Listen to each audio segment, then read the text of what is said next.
마태복음 9장 27절 38절 내가 할 수 있다고 믿느냐?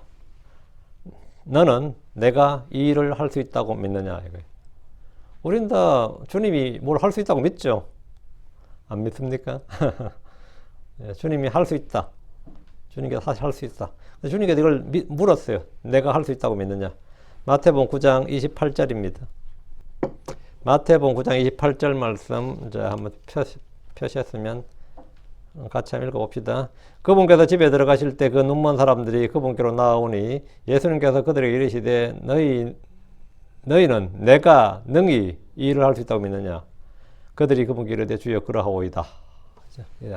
너희는 내가 능히 이 일을 할 수 있다고 믿느냐? 내가 할 수 있다고 믿느냐? 예. 기도합시다. 기도 방법 했으니까 그냥 바로 합시다. 그럼. 오늘 우리가 공부할 말씀은 내가 할 수 있다고 믿느냐, 내가 할 수 있다고 믿느냐 합니다. 주께서 해당의 통치자인 야이로의 집에서 죽은 아이를 살리셨습니다. 이 사건은 죽은 사람도 살릴 수 있다는, 죽은 사람도 살릴 수 있다는, 인간의 가장 큰 염원, 죽은 사람도 살 수 있다. 죽어도 살 수 있다. 왜? 인간의 가장 큰 염원이죠. 죽어도 살 수 있다. 죽은 사람도 살 수 있다. 인간의 가장 큰 소망이고 가장 오래된 염원인 이 일이 이루어진 사건입니다. 획기적인, 일대기적 사건, 역사의 일대기적 사건이죠. 역사의 전환입니다, 이거는. 이 사망에 관한 패러다임을 바꾸는 거예요. 이집트의 파라오들은 죽음 이후에 다시 살 것을 염원해서 몸을 미라로 만들었습니다. 지금 미국에서도 이런 일을 하고 있는데 그것이 바로 냉동인간입니다. 냉동인간 들어보셨어요? 죽은 자를 냉동시켜서 먼 훗날 과학기술이 발전하며 해동시켜서 다시 살리겠다는 겁니다. 그게 가능한 이야기예요? 다시 살겠다는 거죠. 그러니까 전신 냉동은 20만 불, 머리만 냉동은 8만 불. 죽은 자를 냉동시켜서 먼 훗날, 언젠지는 모르겠지만, 예.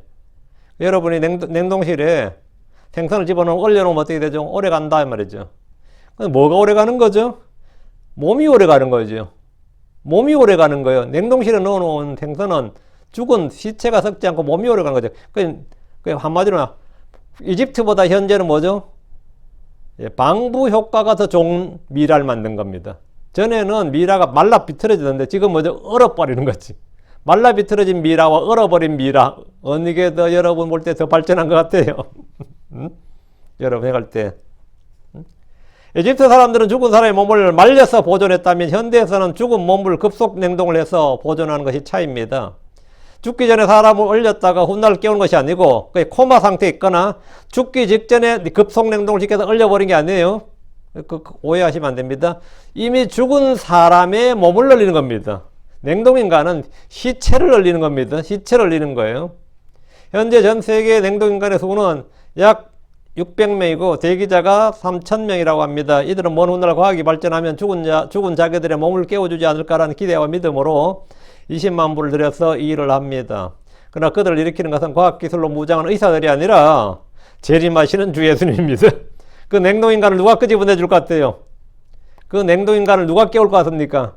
일어나라, 나오라, 누가 할 것 같습니까? 믿었다면 예수님이 합니다. 의사들이 하는 거 아니에요. 죽은 자를 깨우시고 일으키시는 분은 주 예수 그리스도입니다. 냉동하지 않아도 주님은 내가 깨우러 가노라고 하시면서 일어나라, 빛을 발하라, 내 빛이 이르렀고 주의 영광이 일어나 내 위에 임하였느니라 하시면 일어나는 겁니다. 일어나라 하면 일어나는 거예요. 주 예수님이 생명이요 부활입니다. 주 예수님이 생명이요 부활입니다. 이 단순한 사실을 알고 있는 사람, 이 진리를 믿는 사람은 극히 적습니다. 예수님은 죽은 자를 일으키시고 병자들을 살리심으로써 이 사실을 보여주셨고 알려주셨습니다. 이런 사람들이 그분을 믿고 그분이 하는 일을 보고 그분을 믿게 하려는 겁니다. 아브라함이나 이삭이나 야곱 같은 족장들은 물론이고 모세나 여호수아 같은 사람도 죽은 자를 살리지 못했습니다. 그런 적이 없습니다. 모세가 죽은 자를 살린 적이 있느냐? 없습니다. 아론이 있느냐? 없습니다. 여호수아나 갈렙이 있느냐? 없습니다. 다윗은 자기 아들이 죽었을 때 다윗이 뭐 했습니까? 금식하며 울었습니다. 그게 다윗이 할 수 있는 전부였어요. 다윗은 예언자였습니다. 주의 영을 받은 사람이었어요. 그가 할 수 있는 일은 뭐였다? 우는 일이었어요. 금식하며 우는 것 외에는 못했습니다. 그런 죽은 아들에 대해서는 자신도 어떻게 할 수 없다고 완전히 단념했습니다. 사무엘하 12장 23절에 그러나 지금은 그가 죽었으니 무엇 때문에 내가 금식해야 하리요? 내가 그를 다시 돌아오게 할 수 있느냐? 내가 그를 다시 돌아오게 할 수 있느냐? 주의 영을 받은 다윗도 그 일을 못한다 이 말입니다. 나는 그에게로 가리라. 그러나 그는 내게로 돌아오지 아니하리라. 죽은 사람을 살릴 수 있는 사람은 없다는 겁니다. 구약 성경에 죽은 자를 살린 두 사람의 예언자가 있는데 엘리야와 엘리사입니다. 그런데 지금 가버나움에서 죽은 아이를 살리시는 한 사람이 등장했습니다. 그분은 모든 병자들의 질병을 치유하실 수 있습니다. 그분은 마귀들을 쫓아내실 수 있습니다. 그분은 바람과 파도와 바다를 한마디 말씀으로 순종케 하실 수 있습니다. 죽은 자에게 일어나라 말씀하심으로 잠든 자를 깨우듯이 깨우셨습니다. 그분이 행한 이런 표적은, 이런 능력 있는 일은 뭐냐? 그분이 바로 그리스도시고 메시아, 즉 하나님의 아들이심을 입증하는 겁니다. 그걸 증명하는 겁니다. 그분이 행하신 이런 능력은 그분이 보통 사람이 아니란 겁니다. 그러니까 누구든지 이 사실을 볼 때 이분이 보통 사람이 아니구나, 이걸 인정하지 않을 수가 없습니다. 인정할 수밖에 없는 거죠. 예수님께서 능치 못하실 일이 없고 어려운 일이 없고 불가능한 일이 없습니다. 그래서 주님께서 어떤 마비병 환자를 고치시기 전에 그의 죄를 사면해 주셨을 때 어떤 서기관은 그 자리에서 그분을 신성모독자라고 판단했고 그렇게 생각하고 정죄했습니다. 그분이 하나님 아들이시고 그리스도라고 알고 믿지 않는 한 그렇게 생각하고 판단할 수밖에 없고 그건 자연스러운 일입니다. 예수님의 말과 그분의 행위들을 이해할 수 있는 핵심은 그분이 성경이 기록한 그분이라는 것을 믿는 겁니다. 말씀이 육신이 되신 분이시오, 하나님께서 육체 안에 나타나신 분이시고 그분이 바로 참 하나님이라는 사실을 알고 믿지 않는 한, 내가 그 사실을 인정하지 않는 한 주 예수님을 설명할 길이 없습니다. 주 예수님의 행적을 우리가 이해할 길이 없습니다. 만약 예수님이 그리스도가 아니라면 그분의 말과 행적은 모두 거짓이거나 속임수가 됩니다. 주님은 의심과 불신으로 가득한 사람들 앞에서 공개적으로 사람의 아들이 이 땅에서 죄들을 사면할 수 있는 권능이 있는 사람의 아들인 것을 보여주었습니다. 주 예수님, 그 죄들을 사면할 수 있는 권능을 가진 사람의 아들, 이 말은 뭐냐? 하나님이 사람이 된 분, 이 말입니다. 주 예수님은 모든 죄인들의 죄들을 사면할 수 있고 깨끗하게 갈 수 있고 죄를 씻어줄 수 있고 그 죄를 제거할 수 있습니다. 그분은 병든 자들을 온전케 하실 수 있고 죽은 자들을 깨우실 수 있습니다. 주 예수님은 죄와 사망의 권능을 멸하실 수 있습니다. 주 예수님은 그분의 말에 권능이 있음을 반복적으로 사건마다 현장에서 직접 보여주셨는데 말씀하시면 그 말씀한 그대로 말씀하시니 그것이 그대로 되었더라. 그분께서 말씀하셨더라. 그리고 그것이 그대로 되었더라. 뭐 이렇게 된 겁니다. 주님께서 말씀하시면 그것이 그대로 되는 것을 통해서 그분이 바로 창세기 1장의 창조주 하나님이시고 전능하신 하나님, 전능자 하나님이신 것을 알려주신 겁니다. 주 예수님은 전능하신 분입니다. 자, 본문 보겠습니다. 27절. 그리고 예수님께서 거기서 떠나가실 때 눈먼 두 사람이 그분을 따르며 또 소리를 질러 말하기를 그대 다윗의 아들이시여 우리에게 자비를 베푸소서 해요. 그대 다윗의 아들이요, 너 다윗의 아들이요, 뭐 당신 다윗의 아들이요, 이렇게 뭐 이상하잖아. 다오 근데 그래 그대 다윗의 아들이요 이랬어요. 그대 다윗의 아들이시여 우리에게 자비를 베푸소서. 거기서 떠나가실 때 이 말은 야이로의 집에서 있었던 그 여자애를 살린 사건이죠. 12사람 보고 여자를 살린 사건 이후, 그리고 예수님께서 떠나가실 때, 그 집을 떠나가실 때, 야이로의 집을 떠나가실 때 이 말입니다. 죽은 사람을 살리신 주님의 명성은 온 사방에 요원의 불길처럼 번졌을 것이고 그분 앞에 나오는 사람들은 더욱더 많아졌을 것은 뭐 물어볼 필요도 없습니다. 주님이 가시는 길에 따르는 사람들 중에는 눈먼 두 사람이 있었습니다. 눈먼 자의 눈을 열어주는 것, 나병 걸린 사람이 깨끗하게 되는 것은 메시아의 표적들 중에 하나입니다. 복음서에서 생명의 빛, 세상의 빛, 사람들의 빛이시고 참빛이신 예수님을 증언하기 위해서 눈먼 자들의 눈을 열어주시는 기록이 몇 번이나 나옵니다. 이 사건은 마가복음 10장 46절에서 52절, 누가복음 18장 35절 43절에도 나오는 공통의 가르침입니다. 공통의 가르침이. 이 기록은 요한복음 9장에 나온 실로암의 그 소경, 실로암에서 눈을 연 그 사건과는 전혀 그 인물과 공간, 뭐 시공간이 전혀 다른 별개의 사건입니다. 지금도 그렇지만 해가 강렬한 사막 지형에서 모래먼지가 많고 농사를 짓는 지역에 사는 사람들이 흔한 병인 눈병이에요. 그리고 피부병입니다. 이거는 뭐 직업병이나 같은 겁니다. 그러니까 이 이스라엘에 이 눈먼자가 유난히 많았던 것은 뭐 당연한 거죠. 모래바람에 노출되고 강렬한 햇빛과 적은 수분 등으로 해서 백내장이나 녹내장을 비롯한 눈병이 많았고 맹인들도 많았던 것은 자연스러운 현상이었습니다. 그들은 주를 따르며 소리를 질렀는데 뭐랬어요? 주여라고 부른 것도 아니고 하나님 아들이여라고 부른 것도 아니고 나사렛 예수님하고 소리 지른 것도 아닙니다. 그들이 예수님을 무엇이라고 불렀는지 보십시오. 그들이 주님께 구하려면 그분을 부를 이름을 알아야 됩니다. 내가 부를 수 있는 이름이 있다는 것, 내가 부를 수 있는 뭔가 있다는 것. 그들은 그대의 다윗의 아들이시여 이렇게 말했습니다. 주님을 그렇게 부르. 왜 예수님을 이렇게 부른 겁니까? 왜 예수님을 이렇게 부른 겁니까? 촌장님, 이장님 아니고 부장님, 사장님도 아니고 선생님도 아니고 그대의 다윗의 아들이시여 이렇게 불렀다고 그래요. 사람들이 예수의 이름이 예수라는 건 다 압니다. 그래서 나사렛 예수 이렇게 하잖아요. 예수의 이름이 예수라는 건 다 잘 알았어요. 그런데 예수여라고 부르지 않고 예수 이름이 예수인데 예수여라고 부르지 않고 왜 그대의 다윗의 아들이시여 이렇게 했는데 이것은 그분의 이름이 아니라 그분을 지칭하는 지위 타이틀입니다. 회사에서 과장님, 부장님, 상무님, 사장님 이렇게 부른 것은 그 사람 이름이 아니라 지위 타이틀입니다. 학교에서 학생들이 선생님 이렇게 부르죠. 교감 선생님, 아니면 그런 거 있죠. 이렇게 교장 선생님, 무슨 지도하면 학생과장 이런 게 부른 게 뭐냐면 그것은 이제 이름을 부른 것이 아닙니다. 교회에서도 집사님, 장로님, 권사님, 목사님 등으로 부른 것도 이름을 부른 거 아닙니다. 저는 캐톨릭 신자들이 사제를 아버지라고 부른 걸 보고 깜짝 놀란 적이 있습니다. 아버지요, father 이렇게 부른단 말이죠. 유대인들 중에 예수님은 주라고 부르는 사람이 있고 랍비라고 부르는 사람이 있고 master, 스승님하고 부르는 사람이 있고 teacher, 선생님하고 부르는 사람도 있습니다. 근데 다윗의 아들이라고 부르는 사람도 있습니다. 다윗의 아들이요 이렇게 다윗의 아들이라고 부르는 사람이 몇 나와요. 다윗의 아들은 성경에 예언된 다윗의 왕좌에 앉아 다스리실 왕이 되실 분 이 말입니다. 다윗의 언약에 따라서 다윗이 예언한 다윗의 입을 통해 예언된 바로 다윗의 혈에서 나온 다윗의 씨, 다윗의 왕좌에 앉아 통치할 바로 그분 왕 이 말이죠. 그 다윗 언약의 당사자고 예언된 그 사람이란 말입니다. 이 눈먼 사람들은 예수님이 바로 바로 성경이 오리라고 예언된 다윗의 아들이라는 사실을 믿었고 그분을 그렇게 불렀습니다. 예언자 이사야는 그리스도가 눈먼 자의 눈을 열어줄 것이라는 예언을 했는데 이들 속에는 예수이 바로 그분이라고 믿었던 겁니다. 예수란 이분이 성경이 바로 그분이고 다윗의 시고 다윗의 왕자에 앉을 다윗의 아들이시고 다윗의 왕국을 건설하실 세우실 분이다 이거. 그렇다면 그분이 그들의 눈을 열어주시는 것은 쉬운 일이다. 그건 어려운 일이 아니다 이거죠. 만약 그들의 믿음이나 고백이 틀렸다면 그들의 눈은 당연히 열리지 않을 겁니다. 그들은 잘못 믿은 거고 헛된 믿음인 겁니다. 근데 그 믿음이 사실이냐 아니냐 이거. 자기들이 그렇게 믿었는데 자기들은 그렇게 알고 지금 그렇게 믿고 있고 그래서 그렇게 불렀단 말이죠. 위기에 처한 다급한 사람들은 그 상황이 그렇게 되면 무슨 말이든 입에서 나옵니다. 눈먼 사람들이 눈뜨기 위해서 뭔 말을 못하겠어요. 응? 눈먼 사람이 눈뜨기 위해서 뭔 말을 못하겠냐고. 그러니까 주님 앞에 나와 죽게 간구할 때 이 사람들이 보인 반응은 그 사람의 그 절박한 사정을 그대로 보여줍니다. 어쭈 이놈이 나한테 이렇게 부르네, 날 이렇게 부르네. 정말 네가 날 그렇게 믿느냐 말.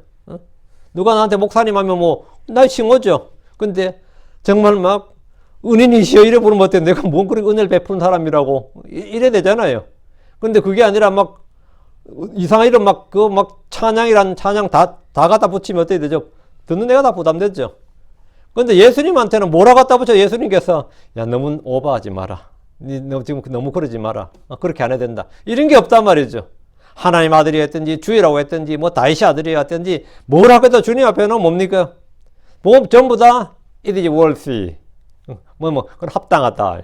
그거는 그렇게 부름받기에 합당하신 분이다. 찬양받기에 합당한 분이고 경배받기에 합당한 분이고 그 모든 이름이 주님께는 합당하신 분이에요. 응? 그러니까 위기에 처한 사람들은 사실 주님께 나가서 주님을 뭐라고 불렀는데 그 부른 사람들마다 백부장 뭐라고 불렀어요. 그리고 그 믿음을 잘 보여줍니다. 백부장 주여라고 불렀죠. 그리고 백부장은 말씀만 해달라고 했습니다. 어떤 나병에 걸린 사람은 주께서 뜻하시면 이랬어요. 야이론 주께서 오셔서 안수해달라고 했습니다. 유출병에 걸린 어떤 여자는 그분 옷자락만 만져도 내가 그분 옷자락만 만져도 나을 것이라고 생각했습니다. 그녀는 생각한 대로 무리들 속에서 주님 옷자락을 만지자 12년 동안 나빠지기만 했던 그녀의 병이 그 자리에서 나았습니다. 예수님이 누구신지 알고 믿을 때 그의 믿음은 실체요 증거가 됩니다. 주의 말씀은 믿음을 통해서 우리 안에 우리의 삶에 생생한 실체가 됩니다. 그리고 믿음의 증거가 내 안에 탁 남습니다.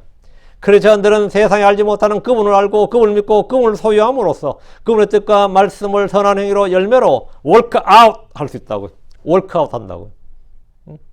일해서 드러낸다고. 주님께서 우리 속에서 일하시고 그것을 그 주님께서 일하신 것이 월크아웃 된다고요. 월크아웃 된다고요.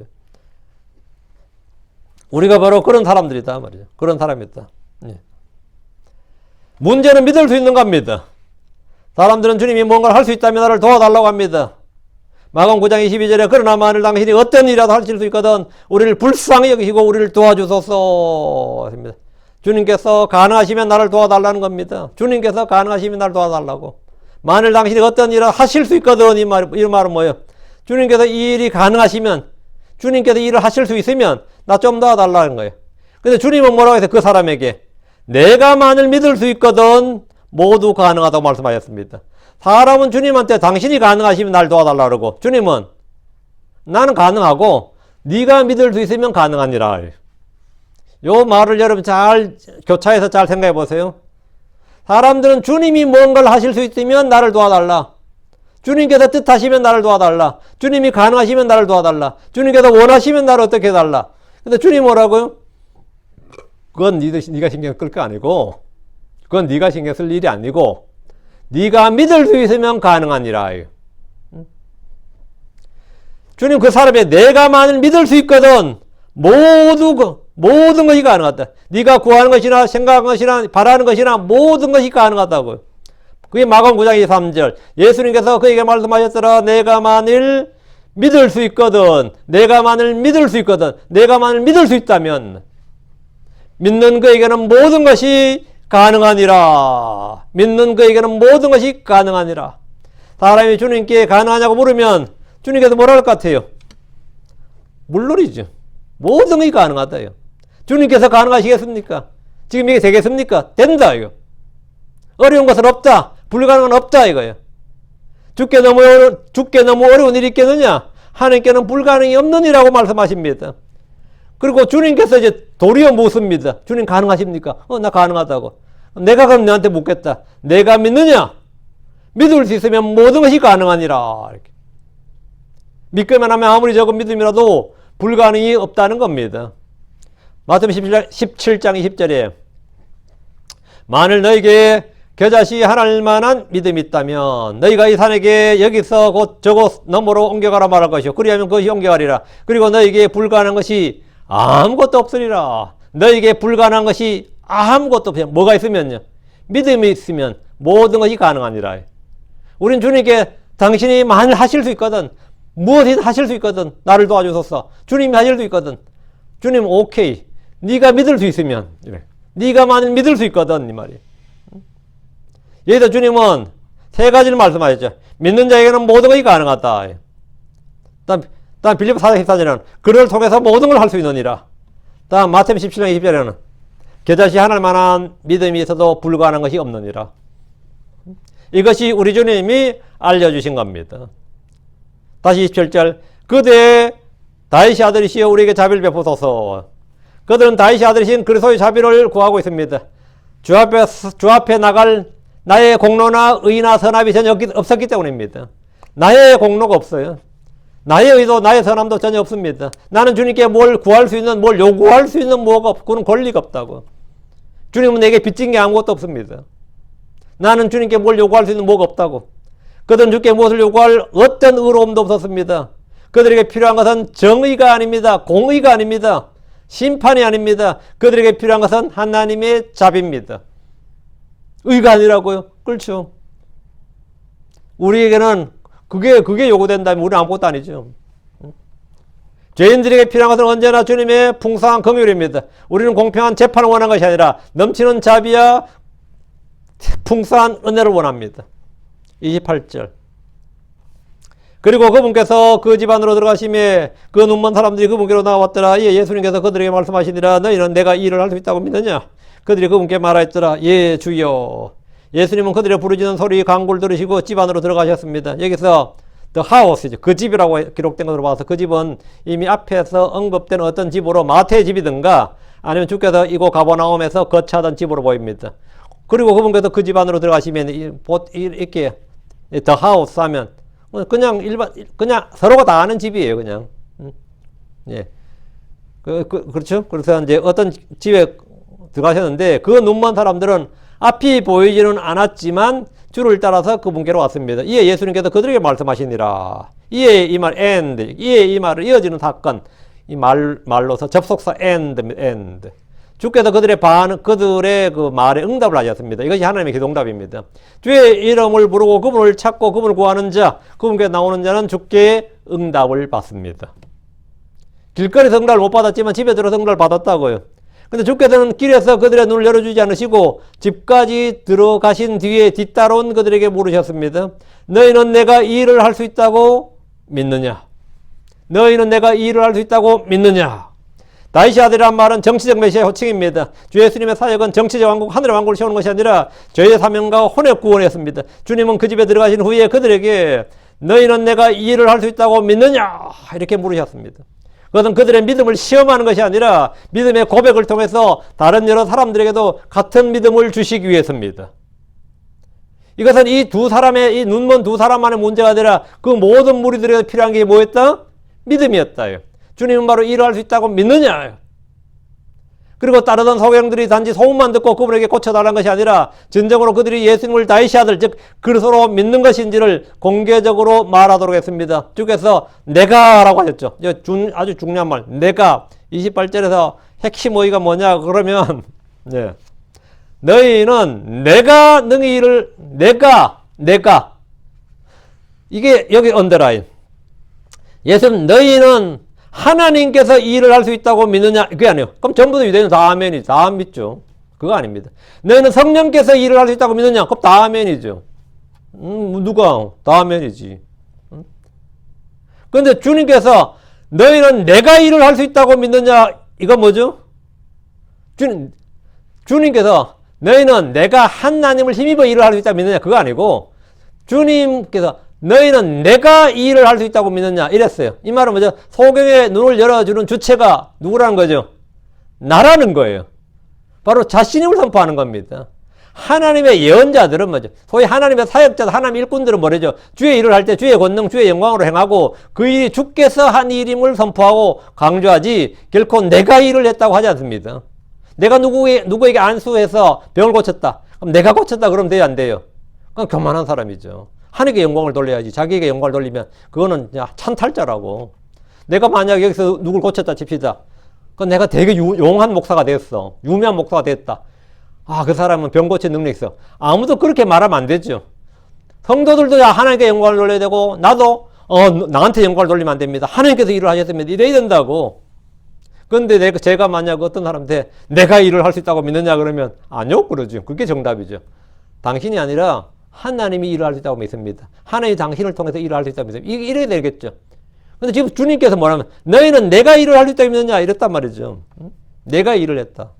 만약 제가 방금 말했지만 누군가의 병을 고치거나 아니면 얘가 놀라운 기적들을 행했다 싶이다. 그러면 하나님께서 한 일임을 선포하고 그분께 영광을 돌리고 그분의 능력을 그분의 이름을 강조하지 결코 내가라고 하지 않습니다. 그거는 성경의 화법이 아니에요. 사도 바울은 정말 많은 일을 했지만 그가 한 일은 전적으로 주의 은혜여 주께서 자기 안에서 한 일이라고 했습니다. 그래서 사도 바울이 뭐죠? 내가 아니요 not I but Christ잖아요. 내가 아니요 하나님의 은혜로다. 내가 아니요 주 예수 그리스도. 내가 아니요 그리스도시다. 이것이 주의 종들, 주의 일꾼들의 증언입니다. 그런데 주님은 의도적으로 너희는 내가 이 일을 할 수 있다고 믿느냐 이렇게 말씀하셨습니다. 이 말은 나의 능력, 나의 신격은 물론이고 내가 나의 정체가 하나님이라는 것을 믿느냐 이 말입니다. 이에 눈먼 자들이 주께 대답했습니다. 그들이 그분께 말하였더라. 고단 뭐래? 잘 보세요. 28절에 예 주여. 28절 정확하게 나오죠. 예, Lord. 이 예, 이게 뭐죠? 이 한국 사람이 그 예를 예로 번역하면 되는데, 이게 예를 예로 번역하기 참 어려웠던 것 같아요. 그래서, 예, 주요. 네가 믿느냐? 예, 주님. 예, 믿습니다. 뭐, 그러니까 이제, 그러하오이다, 주여. 뭐, 이런 식으로 이제, 그러하나이다, 뭐, 이런 예를 뭐, 그러하오이다, 아니면 뭐, 진실로, 정말 뭐, 이런 식으로 번역을 말을 틀었죠. 그냥 예는 예입니다. 예. 예. 믿나이다. 이렇게. 너희는 내가 일을 할 수 있다고 믿느냐? 뭐라고 답이 뭐예요? 예, 주여. 예, 믿나이다, 주여. 이 말이죠. 예, 주여. 예, Lord. 그들의 입으로 주의 이름을 부른 겁니다. 예, 다음 뭐라고? Lord잖아요. 그래서 이는 누구든지 주의 이름을 부르는 자는 구원을 받을 것이기 때문이라. 이 말씀대로. 그들의 몸의 질병과 장애를 고침받기 전에, 그 질병에서, 눈먼 이 장애에서 구원받기 전에, 먼저 혼의 구원을 받은 겁니다. 혼의 구원을 받은 겁니다. 29절. 그때 그분께서 그들의 눈을 만지시며 말씀하시기를 너희의 믿음대로 그것이 너희에게 이루어질지어다. 예수님께서 그들의 믿음의 고백을 누르시고 그들의 눈을 만지시면서 말씀하셨습니다. 너희의 믿음대로 그것이 너희에게 이루어질지어다. 이 말씀은 그들의 믿음의 진위를 판별해 줄 겁니다. 참 믿음인지 거짓 믿음인지, 그들의 고백이 참인지 거짓인지 진실인지 아닌지가 바로 이 자리에서 드러납니다. 주께서 다른 병자들 고치실 때 저는 그냥 열리라 했으면 눈이 열렸겠죠. 이렇게 말씀해 주셨으면 그냥 눈이 그자 열리는 거예요. 근데 이들은 그렇게 말씀하지 않으시고 너희의 믿음대로 그것이 너희에게 이루어질지어다 이렇게 말씀하셨습니다. 지금까지는 주의 권능을 선포하시고 보여주는 사역이었다면 유출병을 앓았던 여자나 이 소경을 치유하실 때는 그 사람들의 믿음의 역할, 믿음이 어떻게 일하는지 보여주고 가르치시는 겁니다. 지금까지 주님이 일방적으로 일을 하셨어요. 그냥 요구하면 요구한 대로 일방적으로 일을 하셨는데 이제는 뭐죠? 함께 일한다 말이에요. 함께 일한다. 너희는 하나님과 함께 일하는 일꾼이다 말이에요. 그래서 너희의 믿음대로 그것이 너희에게 이루어질지어다 이랬어요. 주 예수님을 믿는 자에게 어떤 은혜가 임하는지 어떻게 주의 놀라운 권능이 발현되는지를 그 사람 둘뿐만 아니라 그 제자들과 무리들에게 다 보여주시고 가르치시고자 하시는 겁니다. 주께서 그들의 믿음의 여부에 관계없이 불쌍히 여기시고 눈을 열어주실 수 있습니다. 그들의 믿음이 없다고 해도 주님은 고쳐줄 수 있어요. 믿음 없다고 안 고쳐주는 거 아닙니다. 믿음 없어도 주님은 얼마든지 고쳐줄 수 있습니다. 주께서는 그들의 믿음의 여부에 관계없이 안 믿는다고 해도 주님의 능력이 안 나타나는 것도 아니에요. 주님의 권능은 충분히 상대가 어떤 상태든 관계없이 주님은 하실 수 있습니다. 근데 주님께서 지금은 그게 아니다 말이죠. 일은 우리가 하나님과 함께 일하는 일꾼이라는 사실을 보여주는 겁니다. 믿는 것이 하나님의 일입니다. 요한복음 6장 29절에 이것이 하나님의 일이고 그분께서 곧 하나님께서 보내신 그를 너희가 믿는 것이니라.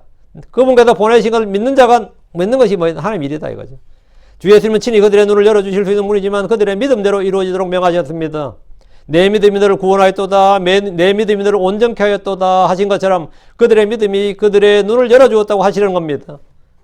그분은 자신이 하신 일을 이제 믿는 자들의 믿음으로 돌리시고 그들의 공로로 인정하십니다. 이것이 바로 믿음의 의고 전가의 교리입니다.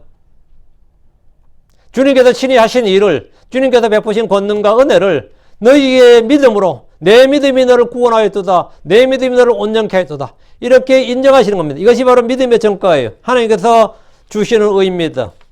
30절입니다. 그리고 그들의 눈이 열렸더라. 그리고 그들의 눈이 열렸더라. 그리고 언제? 그들의 눈이 열렸더라. 주의 말씀이 임하였을 때 말씀하시고 그리고 그들의 눈이 열렸다. 그리고 예수님께서 엄히 그들에게 명하여 말씀하시기를 주의하여 아무도 그것을 알지 못하게 하라. 주의 말씀에 그들의 눈이 열렸습니다. 주님은 눈이 열리라고 말씀하지 않고 너의 믿음대로 그것이 너에게 이루어질지어다 이렇게 말씀하셨는데 그들의 눈이 열렸다는 것은 그들의 믿음이 효력 있고 권능 있게 일했음을 보여주는 겁니다. 그렇죠?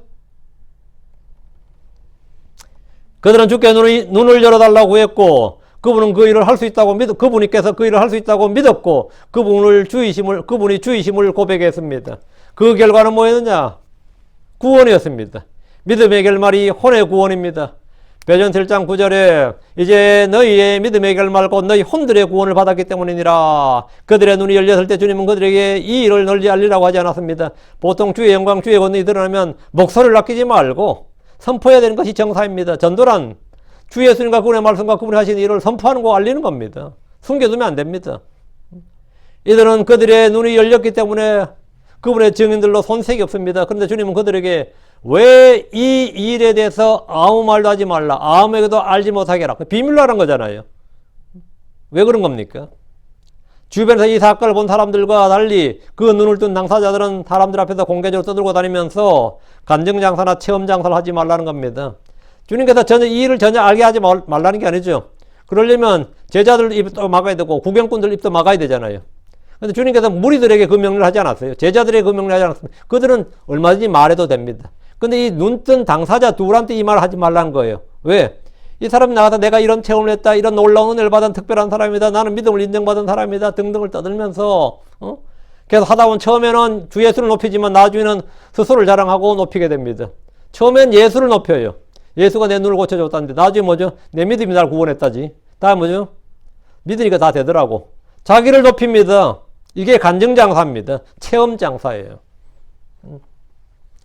사람들이 들뜨게 되면 하나님께 받은 은혜가 하나님이 강조되지 않고 은혜 받은 지가 뭡니까? 운 좋은 사람, 복 받은 사람, 선택받은 사람, 택함 받은 사람, 나중에 뭐가 되는 거죠?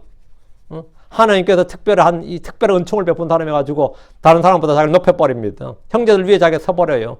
왜? 난 이런 은혜를 받아. 난 성령 받은 사람 어때? 그런 거 여러분 교회에서 들어보셨죠? 난 이런 거 받은 사람, 특별한 은혜 받은, 특별한 은사를 받은 사람. 그거 어떡하라고? 내가 니보다 믿음도 좋고 뭐도 좋고 하여튼 니보다 하여튼 위에 있다는 말이야. 다른 사람을 나보다 낮게 여겨야 되는데 낮게 여기잖아요. 이 눈뜬 사람들이 어땠을 것 같아? 왜 주님이 이 사람들한테 말하지 말라 그랬겠어요? 응? 처음에야 예수를 높이겠지만 나중에 정말 스스로를 자랑하고 스스로를 높이게 됩니다. 마음이 높아지게 되고 다른 사람들은 자신 같은 믿음을 가지라고 강요하게 되고 그렇지 못한 사람들을 정죄합니다. 이것은 그들의 혼을 해치는 일입니다. 그래서 주님은 그들의 눈이 열린 것으로 주께 영광을 돌리는 것을 막은 것이 아니라 사람들 앞에 말하지 말고 주님께 영광을 돌리는 건 상관없고 사람들에게 자랑하지 말라는 겁니다. 사람들에게 떠들고 다니지 말라는 겁니다. 주님께서 그들의 입을 막으신 이유는 또 있습니다. 예. 그들의 증언으로 예수님이 그리스도라는 진리가 선포되면 좋지만 그것이 아니라 예수께서 병자를 잘 고치는 사람, 불치병도 고치는 놀라운 사람으로만 인식되는 겁니다. 그분의 사역이 속죄와 혼의 구원인데 계속해서 몸의 문제만 해결해주는 구원자가 된 거예요. 몸의 질병, 몸에 관한 것만. 이 우리 육신의 문제만 해결해 주시는 분으로 고착이 됩니다. 이것은 필연적으로 그분을 왕으로 삼아서 그들의 육신의 빵과 질병 그리고 로마의 속박에서 해방과 사회 문제 해결 등을 요구하게 됩니다. 왜? 다윗의 왕좌에 앉으실 분이니까. 그러면 혼의 속죄와 구원에 관한 이 죄의 사명과 이 사역들이 전부 다 뭐가 되죠? 방해를 받게 됩니다. 그래서 주님은 그들에게 아무에게도 그것을 알리지 못하게 하신 겁니다. 여러 가지 의미가 많이 있죠. 이 뜻 자체가. 주님이 이렇게 말씀하시는 거는. 자, 13절. 이 외에도 이것만 가지고도 이제 또 한 시간 이야기하죠. 31절. 그러나 그들이 떠나갔을 때 그들은 그분의 명성을 그 온 지역에 널리 퍼뜨렸더라. 어땠어요? 이 사람들은 주님이 보면 뭐랬어요? 아무에도 말하지 말랬잖아. 주께서 엄히 명하셨음에도 불구하고 그들은 주 앞에서 떠나갔을 때 그분의 명성을 그 온 지역에 널리 퍼뜨렸습니다. 그들은 눈이 열린 기쁨과 기적을 체험한 당사자로서 도저히 가만히 있을 수가 없었을 겁니다. 그들의 입을 침묵시키기란 벙어리가 되지 않는 이상 불가능한 일로 보입니다. 가다라 지역에서 막이 들렸던 사람에는 주님께서 그들의 고향으로 가서 주께서 행하신 일과 그분이 베푼 긍휼이 얼마나 큰지 얼마나 큰 일을 행하셨는지 뭐하라 그랬어요? 선포하라고 했어요. 막이 들린 사람에게 선포하라고 했는데 왜 눈이 열린 사람에게는 말하지 말라는 거예요. 자, 그럼 이들은 주의 명령을 무시하고 널리 퍼뜨려서 어쨌든 거죠? 그럼 이들이 불순종하고 죄를 지은 겁니까? 주님이 말하지 말라는데 말하고 막 떠들고 다니잖아요, 지금. 그러면서 그렇게 해도 자기들의 명성이 퍼진 게 아니라 그분의 명성이 널리 온 지역에 퍼졌으니까 결과적으로 뭐죠? 전도를 잘한 거잖아. 이 말씀의 31절에 따르면 이들의 역할로 소경들이 유명해진 게 아니라 주님이 어쨌든 유명해졌고 주님이 널리 알려졌으니까 잘한 거잖아요. 응? 그러면 주께서는 분명히 하지 말랬는데 했으니까 불순종하고 거역하고 반역한 거냐 말이죠. 죄를 지은 거냐 이거죠. 일면 그렇게 보이죠. 논리적으로. 순종이 희생한 물보다 낫다잖아 성경에. 그럼에도 불구하고 이들은 그분의 명성을 소문내고 어디서 누굴 만나든 그 이야기를 했습니다. 설마 말 안 한다는 게 이상하죠. 우리도 우리가 체험한 걸 말 안 하려고 하면 어때요? 입이 근질거려서 못하지. 돈 주고라도 해야지, 이런 거는. 돈을 받고 이야기하는 게 돈을 주고서라도 하고 싶은 이야기란 말이죠. 그래서 어디서 누굴 만나든지 평생에 끊이지 않는 이야기가 이걸 겁니다. 이구저런 눈이 열린 후에 그들이 주의 명령을 거역하고 죄를 지었다는 말을 하려는 것이 전혀 아닙니다. 본문이 말하고자 하는 것은 옥합에서 나온 향료의 냄새를 가둘 수 없듯이 복음의 기쁜 소식은 그것을 체험한 사람들은 주의 명령에도 불구하고 가만히 있을 수 없었다는 겁니다. 구원받은 사람들, 주를 만난 사람들, 주의 선하심을 맛본 사람들, 이런 사람들은 협박과 매질과 투옥과 추방과 심지어 죽음의 위험이 닥쳐도, 내게 어떤 손해가 닥쳐도 뭔가 잠잠하지를 못합니다. 그놈의 입을 좀 다물러라 해도 그걸 잠잠하지를 못한다고요. 예레미야 10장 9절에 그때 내가 이르기를 내가 그분을 언급하지 아니하겠으며 더 이상 그분의 이름을 말하지도 아니하리라. 그러나 그분의 말씀이 내 마음속에 마치 타오르는 불 같아서 내 뼛속에 사무치니 내가 참기에 지치고 가만히 있을 수 없었도다. 내가 가만히 있을 수 없었도다. 이 소경들이 바로 예레미야 같았던 겁니다. 가만히 있을 수가 없어요. 예수님께서 제발 좀 너는 가만히 있으려는데 가만히 있을 수가 없다고. 복음을 선포하는 이런 필연적으로 내가 해야 될 일입니다. 눈이 열린 소경들은 하지 말라고 해도 했는데 복음 선포는 때를 얻든지 못 얻든지 하라고 한 일입니다. 소경들은 하지 말래도 하고 오늘 크리스천들은 하려도 안 하고 이게 어떻게 된 거예요? 하라고요. 그래도 하지 않으면 이것이야말로 내게 화가 되는 일입니다.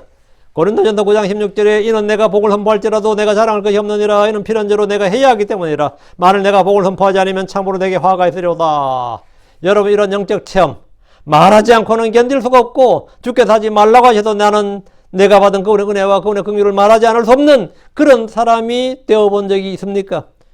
내가 아마 평생을 그렇게 못 살았어도 내 인생에 구원받고 나서 단 몇 달, 몇 년만이라도 나도 한때 그런 시절이 있었노라. 나도 가만히 있지를 못했다. 그래서 어떤 사람이 날 미친놈이라 그랬고 돌았다 그랬고 뭐 집에서 핍박이 있었고 뭐 그래서 나는 그때는 가만히 있지를 못했노라. 잠잠하지를 못했노라. 그런 적이 한 번도 없어요? 그런 적 한 번도 없어요? 구원의 은혜와 주의 말씀의 능력을 맛본 자는 시키지 않아도 말합니다. 손해가 닥쳐도 말합니다. 주님은 그들이 말하지 말라고 해도 말할 것을 잘 아십니다. 그래도 이 말씀하신 것은 구원의 감격과 주의 은혜를 맛본 사람들이 어떤 반응을 보이고 어떤 열매를 맺는지 보여주시는 겁니다. 본문이 보여주는 게 바로 그겁니다. 주의 은혜를 맛본 사람들이 어떤 반응을 보이는지를 보여주는 거예요. 그런데 구원받았다는 사람들이 뭐 영 아니야. 영 아니에요. 자, 32절입니다. 그들이 나갈 때 보라, 그들이 마귀에 사로잡혀 말 못하는 자를 그분께 데려왔더라. 주님이 가시는 길에는 언제나 그분의 도움을 필요로 하는 사람들로 가득했습니다. 눈먼 사람들의 눈이 열려 그들이 떠나자 이번엔 주님 앞으로 마귀가 사로잡혀 말 못하는 자가 왔습니다. 어떤 사람들이 말 못하는 자를 데려왔는데 그가 말을 못했던 것은 뇌의 언어 기능이나 혀의 문제가 아니라 마귀에게 사로잡혀 생긴 일이었습니다. 몸에 많은 질병들이 마귀로부터 기인한다는 사실은 고대로부터 내려온 미신들 중에 하나였고 현대의학이 발전하기 전까지 거의 모든 질병은 주술적인 방법에 의해서 치료법이 시행되었습니다. 치료가 시행되었어요. 한국에서도 잡기들로 말미암아 병이 들렸다고 화를 입었다고 사고가 났다고 이런 증언은 굉장히 많습니다. 그래서 구술하기도 하고 뭐 어디 가서 뭘 하기도 하고 그렇게 하죠. 주술적인 방법. 근데 지금 이제 의학이 발전하면서 이 주술적인 미스는 많이 사라졌어요. 성경에는 마귀로 말미암아 병이 걸린 사람, 심지어 눈이 멀거나 귀가 멀거나 마귀 들린 사람들의 기록이 간혹 나옵니다. 현대의학에서도 몸에 아무런 문제가 없는데 생긴 질병을 무슨 질병? 시민성 질환이라고 합니다. 몸에는 아무리 검사를 해도 이상이 없다고요. 이런데 문제는 계속 터져. 그걸 시민성 질환이라고 규정합니다. 그보다 좀 더 들어가면 영적 문제가 있습니다. 성경은 하나님에 의해 천사들도 있고 마귀들의 존재와 그들이 하는 일을 분명히 알려주고 있습니다. 악한 영들이 사람들을 거처로 삼을 때 발생하는 일들 중에 하나가 질병입니다. 모든 질병이 마귀로 인한 것은 아니지만 마귀로 인한 질병은 분명히 있습니다. 말 못하는 사람을 데려온 이들은 그가 왜 말을 못하는지 정확히 알지 못했겠지만 주님은 그가 마귀 들려 그러다는 사실을 바로 아셨습니다. 주님은 사람들 속에 무엇이 있는지 다 감찰하시는 분입니다. 주님은 미친 정신을 가진 자와 마귀 들린 자를 정확히 구분하셨고 자연적인 질병과 마귀 들려 생긴 질병도 구분하셨습니다. 그분은 모든 육체의 하나님이시고 모든 영들의 아버지시기 때문입니다. 33절. 그러나 그 마귀가 내쫓겼을 때 그 말 못하는 자가 말을 하였더라. 이에 무리들이 놀라서 말하기를 이런 일은 이스라엘에서 결코 본 적이 없도다. 무리들이 얼마나 놀랐겠어요. 말 못하는 자가 말을 하는 것은 메시아의 표적입니다. 주님이 행하신 표적이라는 무리들이 놀라서 말했습니다. 이런 일은 이스라엘에서 결코 본 적이 없도다. 구약의 어떤 예언자나 제사장들도 이런 일을 한 적이 없고 지금 유대의 성전에 있는 어떤 사두개인들이나 바리새인들이나 율법사들, 서기관들도 이런 일을 한 적이 없습니다. 마귀를 쫓아내서 말 못하는 자가 말을 하게 하는 일은 그분이 그리스도란 강력한 표적이고 증거입니다. 침례자 요한이 감옥에 갇혔을 때 그분이 그리스도인지 아닌지 제자를 불러서 그분에게 보내고 그분에게 답을 받아오라 확인을 시켰습니다. 그때 주님이 주신 답이 누가복음 7장 22절. 그리고 나서 예수님께서 대답하여 그들에게 말씀하시기를 너희 길로 가서 너희가 보고 들은 것들을 요한에게 어떻게 눈먼 자들이 보며 다리 저는 자들이 걸으며 나병한 자들이 깨끗하게 되며 귀 먹은 자들이 들으며 죽은 자들이 깨지며 가난한 자들에게 복음이 선포되는지를 말하라. 이런 일을 백성들 가운데서 하고 있는 사람이라면 그가 바로 구약 성경에서 예언된 그 그리스도란 겁니다. 주께서 이 일들을 다 하셨습니다. 무리들이 이런 일을 이스라엘에 결코 본 적이 없었던 것은 이전에 누구도 그 일을 한 사람이 없었기 때문입니다. 왜 본 적이 없어요? 그런 일을 한 적이 없기 때문입니다. 아무도 그런 일을 한 적이 없어요. 그들은 지금 성경의 예언이 이루어지는 역사적 현장에 있습니다. 자, 34절입니다. 그러나 바리새인들은 말하였더라. 그가 마귀들의 통치자를 통해 마귀들을 내쫓는도다. 야, 어때요? 일났다, 그죠? 주의 놀라운 권능과 표적을 본 바리새인들은 이 일을 이해할 수도 설명할 수도 없었습니다. 분명히 눈먼 자의 눈이 열렸고 말 못하는 자가 말을 했고 수많은 증인들이 있습니다. 이 일은 누구도 부인할 수 없는 일입니다. 다만 이 일을 행하신 이 사람이 누구인가? 이 사람의 능력이 무엇인가? 이런 부분에 대해서 뭔가 답을 내놔야 했습니다. 바리새인들은 전혀 이해하지 못했고 이해할 수 없는 일을 그분이 행하시고 계시니 그들은 그분을 무엇이라고 불러야 되고 백성들에는 이분이 누구라고 말을 해야 되는데 지금까지 어떻게 설명할 방법이 없었습니다. 이분이 행하는 일에 따르면 그분은 메시아가 틀림없습니다. 근데 메시아로 인정하고 싶진 않아요. 믿지 않으니까. 그러면 설명을 어떻게 할까? 이분이 그럼 누구냐? 이거예요. 어떻게 누구에게 이런 일을 하느냐 이거죠. 결국 그들이 내린 결론이 뭐냐? 그의 찾은 답이 뭐냐 이거죠. 예수님은 마귀들의 통치자를 통해 마귀들을 내쫓는다는 겁니다. 이게 바리새인들이 찾아낸 답입니다. 마귀들의 통치자, 이게 바알세붑이죠. 마귀들의 통치자, 사탄이란 말이에요. 마귀들의 통치자를 통해 마귀들을 내쫓는다. 이것이 예수님과 그 부분의 일에 대한 바리새인들의 생각이고 해석이고 판단이고 그들의 주장이고 예수님에 대한 바리새인들의 교리입니다. 이게 예수님에 대한 바리새인들의 교리예요. 몰몬교는 그분이 하나님이 된 사람, 그 예수님은 하나님이 된 사람이라고 말합니다. 그것이 그들의 그리스도에 대한 그들의 교리예요. 여호와의 정의는 그분이 피조된 신이라고 합니다. 그게 바로 그들의 생각이고 주장이고 해석이고 교리입니다. 그래야 설명이 될 거 아니에요. 설명이 돼. 예수가 한 일에 대한 설명을 하려면 그분은 하나님 아니라면 설명이 안 되잖아요. 하나님은 아니지만 피조된 신이야. 그럼 설명이 어느 정도 되잖아요. 몰몬교에서는 그분은 사람이 하나님 되신 분이야. 그럼 설명이 되잖아요. 응? 안식교에서는 뭐죠? 그분이 천사장 미가엘이라고 그럽니다. 영지주에서는 그분이 몸으로 보이는 영, 가현설이라고 해요. 나타나 보이는, 현상으로 나타나 보이는 분. 실제로 육체를 입은 분 아니란 거지. 해방신학자들은 그분이 민중의 혁명가라고 합니다. 세상 사람들은 그분이 종교 창시자죠. 4대 성인 중에 한 명이라고 합니다. 4대 성인 중에 한 명이라면 해석이 안 돼요, 이게. 이런 일을 한 예수님이 해석이 안 된다고. 무슬림들은 그분을 예언자들 중에 하나라고 합니다. 유대인들은 그분을 거짓 메시아, 사생아라고 합니다. 어떤 사람들은 그분이 외계인이라고 합니다. 그러면 해석이 좀 되죠? 어떤 사람은 그분이 부처의 제자였다고 합니다. 사람들마다 저마다 예수에 관한 생각과 주장과 판단과 교리가 있습니다. 여러분, 예수님이 무엇이고 누구라고 합니까? 성경은 그분이 주요, 그리스도시요, 하나님의 아들이시요, 육신이 되신 말씀이시요, 사람이 되신 하나님이라고 합니다. 이게 성경의 기록이고 성경의 증언입니다. 그분은 주들의 주시고 왕들의 왕이십니다. 우리는 그분이 누구이신지 성경이 말하는 대로 알고 믿어야 됩니다. 내가 그라고 믿느냐 이거예요.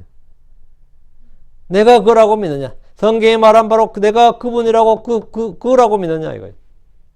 내가 이 일을 할 수 있다고 믿느냐. 예 주여. 예 롤. 우리의 답은 딱 그겁니다. 예 주여입니다. 우리는 주님께 무엇을 하실 수 있거든 그러지 않습니다. 주님은 모든 것이 가능합니다. 어려운 것이 없냐. 불가능이 없습니다. 자 그러면 핵심은 뭐냐. 네가 만일 믿을 수 있거든. 네가 만일 믿는다면 모든 것이 가능하니라. 네가 만일 믿을 수 있다면 내가 모든 것이 가능하니라. 바리새인은 그분이 누구신지 몰랐고 믿지 않았기 때문에 그분이 하는 일을 도저히 이해할 수가 없었고 알 수가 없었습니다. 이 모든 기적과 표적과 이적들을 이해하려면 그분이 누구이신지 알면 쉽게 풀립니다.